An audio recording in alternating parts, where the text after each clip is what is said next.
মালিক রে, আমি বড় পাপী, আমি বড় গুনাহগার।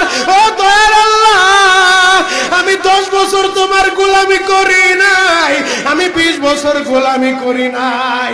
আল্লাহ, আজকে মনিরুল ইসলাম শরীয়তপুরী আমার ভাই শোনা গেছে তোমারে বন্ধু বানাইলে ওই জান্নাত পাওয়া যাবে। মালিক রে, তুমি আমারে দাও না মাফ কইরা। যুবক রে,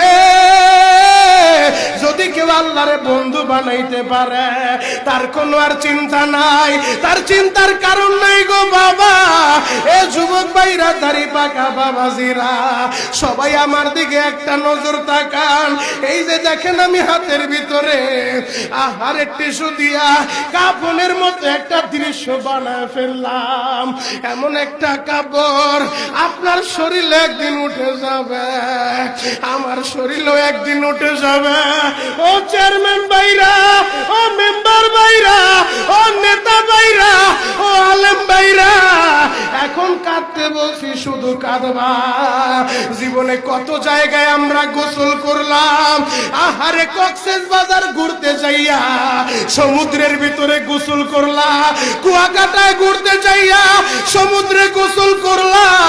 এই যে মাদ্রাসার পুকুরটা ভরাট করছে মসজিদের জন্য, বিশাল বড় ময়দান এখন হয়ে গেছে, এই পুকুরের ভিতরে কত মানুষ গোসল করছে।